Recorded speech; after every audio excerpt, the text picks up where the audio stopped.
Hello అండి. అందరూ ఎలా ఉన్నారు? బాగున్నారా? నేను కూడా బాగున్నాను.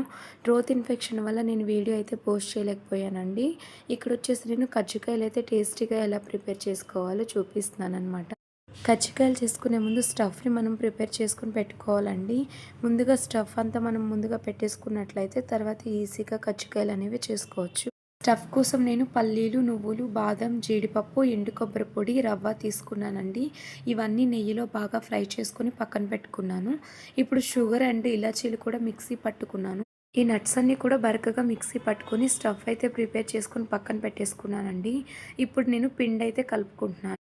కజ్జికాయలు క్రిస్పీగా కావాలి అనుకుంటే ఒక స్పూన్ వరకు బియ్యపిండి, కొంచెం రవ్వ, అలాగే కొంచెం గోధుమ పిండి యాడ్ చేసుకుంటే టేస్ట్ కూడా చాలా బాగుంటుంది. దాంతోపాటు ఇక్కడ నేను కొంచెం నూనె, అలాగే కొంచెం పాలు వేసుకున్నాను.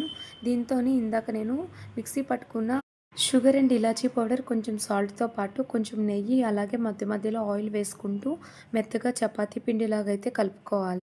ఒక కప్పు మైదాకి 2 స్పూన్స్ రవ్వ, అలాగే ఒక స్పూన్ గోధుమ పిండి, కొంచెం రైస్ ఫ్లోర్ యాడ్ చేస్తే బాగుంటుంది.